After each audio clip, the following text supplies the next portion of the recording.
It's time to get down to business and make our very first cascading style sheet externally. I'm excited. I don't know about you.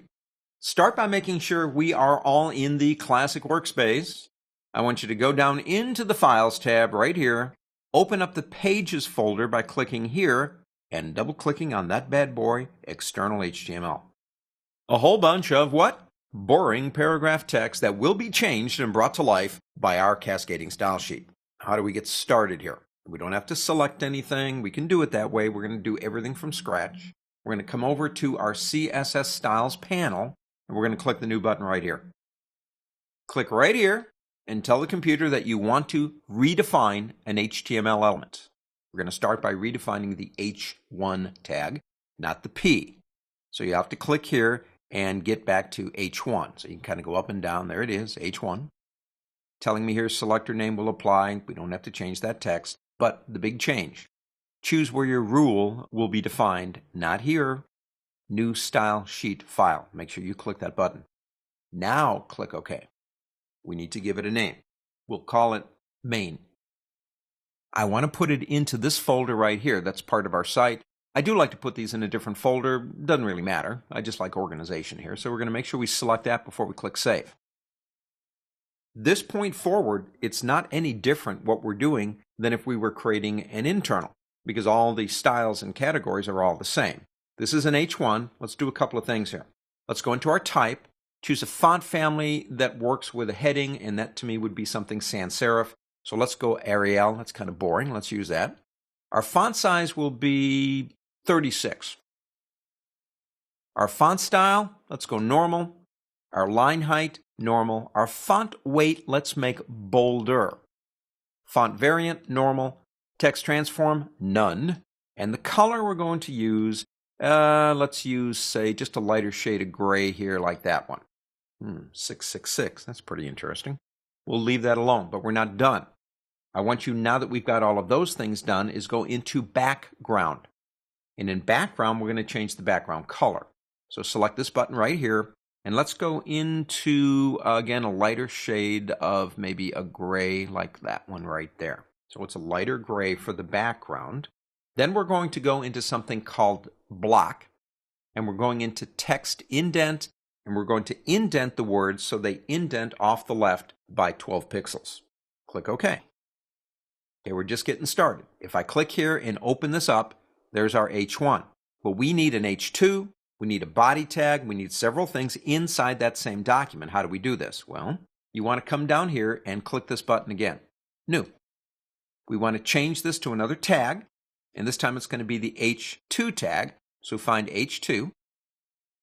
Change this to main CSS. As long as we have one in the active document, the computer will ask us if we want to add to it. And that's fine. That's what we're going to do. Main CSS. Come over and click OK. Now for the H2 tag, let's change our font family to Arial again. Use the same font. Our size will be, let's go 24. Style this time, though, will be italic. Line height normal. Font weight bold, not just bolder. We'll just do bold. Font variant normal. Text transform none. Color will be pure black. So we can come up here, it's right there. And none of this stuff, so we turn that off. One more thing, go to the box category. And in the box category with margin, turn off same for all. And just go down here to left and type in 12 as in 12 pixels. That's going to push or indent that text 12 pixels. And it just might make it look a little neater if we do that. Click OK. Boring stuff, huh? Come back over here to this button and click it again. We're not done. The next thing we want to change is our P tag, the paragraph tag. So we're going to go in here and tell the computer tag redefines an HTML element, and this time it is the P tag, so we're fine. It's already here. Now the reason it's here is because we had this selected before we clicked new. And it assumes we want to add it. In this case, assumption is perfect. That's what I want to do. Click OK. In the P tag, let's change the font family to something more of a serif reading font like Georgia Times New Roman. Let's do that one. For our size, let's go 16. Our style would be normal. This is body text. Line height would be normal. Font weight would be normal. You're not going to bold body text. Font variant is normal. Text transform is none. We don't want any decorations, so we'll come over here and click none on that. And the color will be black. Now, one other thing. I want this text pushed in a little bit on the left. So we're going to go into an area called Box.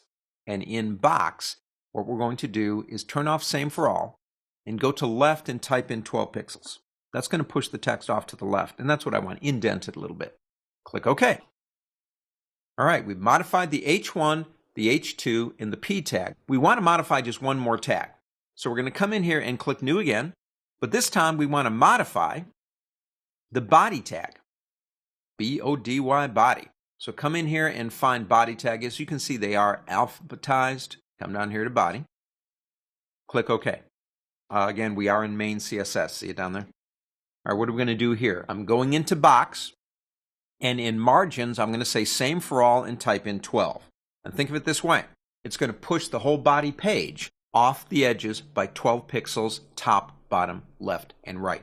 I like to put a little bit of white space or whatever space you've got up there in terms of color. I like to put a little space in there, and that's going to do it for us. So we click OK. Okay, we got those. We got one more to do, but it's not modifying an existing one. It's making our own, and we still want it as part of main CSS. So we're going to click New one more time, and this time leave that alone. Class can apply to any HTML element. Let's go ahead and get in here. All these elements that we define, our own selectors, will begin with a period, and we will call it code HTML. Main CSS is our goal. It's there. Click OK. Font family. Let's do a font family the same that we used for our text, and that would be, of course, Georgia. Our size, let's go 12 points. See if we like that. Our style will be italic. Our line height will be normal. Our weight will be normal. Our variant will be normal, and our text transform, this is getting boring, isn't it, will be none. Our color, though, let's go into color and choose like a blue or something. Let's just do something different here. No decorations, never blank. I hurt people that use blank. All right, we're not done, though. Go into background and change the background color, and we're going to change that color to something as a light gray. That's the background behind the text. Go to the box option. I want you in Box for width to type in 450 pixels. Understand something. I know what I'm doing here because I tested this out. You may have to vary that number because that number makes sure it encompasses all of the text that are in those code pieces that we put together. In margins and padding, go to margin. And what I want you to do in margin is just left. And go left and say 25 pixels. That's going to pump it off the left. And in padding, what I want you to do here is left again and put 20. So the gray box, you'll see it, will be off the left-hand side, and the text won't start right where the gray starts. It'll be pushed in just a little bit. So that's going to help us out. We're not done, though. Go into border. And in border, what I want you to do is change the style to solid. I want you to change the width to thin. This is for all of them. And I want you to change the color to black. Okay, now we got a border going around our gray box. You'll see that in a minute. One more thing. Go into positioning. You will notice width has the number 450 in it. And if you remember when we did box, we did a width of 450. That number will replicate down there. And that's important to keeping this thing stable. Don't change that. Don't worry about it. It just changes that automatically. We don't need to do anything else. Click OK. Now look at our style. H1, H2, P, body, and code HTML. We got a lot of stuff going on here. But what does that mean? Well, watch. If I come over here to my external style sheet, this is a paragraph, and basically just select in that line, that's all I'm doing, and I come down here, I can do it here, change that to an H1, all of the stuff we did, that's what it's doing to the text. The next thing I want you to do is click to the right of the word head in this code area. Let's give that some breathing room. Now, you don't really need that much. Here's a trick. Get in front of an external style sheet right in front and press the backspace key, and it won't be so much space. Select that text. Come down to class, and you'll see our code HTML, and check it out. Let's do the same thing here. Let's put some breathing space between the code and this text. Click here, press the return key. If you don't want that much space, click to the left of do and just backspace one time. Select all that text. Again, apply with class, code HTML, and we'll do the same thing down here, except we don't have to press the Enter key. Select all the text, and simply apply the code HTML. Now the other thing is internal style sheet here. Let's click inside there and let's apply an H1 to that too. What are we doing? Well, we're formatting the text based on styles, not really any different than we would have done them if they were internal, but in a way that's more efficient because now we can use these over and over again.